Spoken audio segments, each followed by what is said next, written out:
அண்ணே வணக்கம். மாபெரும் விநாயகர் சதுர்த்தி நடத்துறோம். 24வது வருடமா இந்த வருடம் நடத்துறோம். கோயில் கட்டியே 4 வருஷம் தான் ஆகுது. 30ல ஆரக்கலிங்க 24 அதான் தம்பி கரெக்டா சொல்றாப்ல. எழுதிக்கங்க. கடையை பார்த்தா பயங்கரமா டெவலப் பண்ணி வச்சுக்கிறீங்க.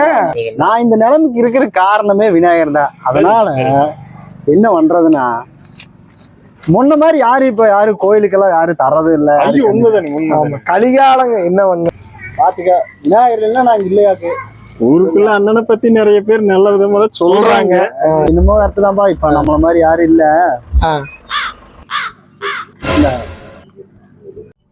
ஆமா, என்னங்க இது? வாழைப்பழம். இதை வச்சு நாங்க என்ன பண்றது? அபிஷேகம் பண்ணலாம், அப்படியே சாப்பிடலாம். அதாவது உள்ளூர்காரனாலதான் 2 எண்ணம் கொடுத்துக்கிறேன். வெளியூர்காரன் நேற்று ஒருத்தவன் தான் அரை வாழைப்பழம் தான் கொடுத்தேன். எப்படி நம்ம சாப்பாடு என்னடா பேச்சு பேசுறீங்களா? அது பக்கத்து தோல் மட்டும் தான் கொடுத்துருப்பா. பேசுறேன் கோயிலுக்கு மட்டும் வர கொலக்கடையில அடிச்சு கொள்றேன். வர